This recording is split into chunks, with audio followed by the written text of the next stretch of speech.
Le gang de John Dillinger, les braqueurs de la Grande Dépression. Dans les années 1930, en pleine Grande Dépression, un nom hante les banques et les autorités américaines, John Dillinger. Charismatique, audacieux et impitoyable, Dillinger est à la tête d'un gang qui devient synonyme de chaos et d'évasion spectaculaire. Tout commence en 1933, lorsque Dillinger, après avoir purgé une peine de prison, rassemble une bande de criminels expérimentés. Parmi eux, des noms comme Harry Pierpont et Homer Van Meter, tous experts en braquage.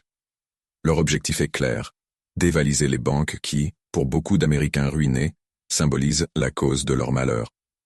Le gang frappe rapidement et efficacement. En quelques mois, il braquent plusieurs banques dans l'Indiana, l'Ohio et l'Illinois, emportant des dizaines de milliers de dollars. Leur méthode est simple mais redoutable. Une organisation parfaite, une rapidité d'exécution et un usage maîtrisé de la violence pour intimider sans tuer. Mais ce qui fascine le public, c'est l'art de l'évasion de Dillinger. Arrêté en 1934 et emprisonné dans une prison réputée inviolable, il parvient à s'échapper en utilisant un pistolet factice taillé dans du bois.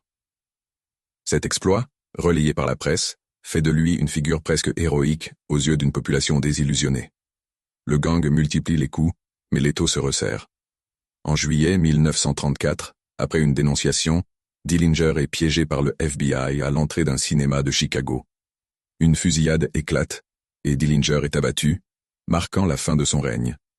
Le gang de John Dillinger reste l'un des plus célèbres de l'histoire criminelle américaine. Ils incarnent une époque où la frontière entre héros et criminels était floue, fascinant le public tout en défiant les autorités. Leur histoire, entre braquages audacieux et cavales spectaculaires, continue de captiver.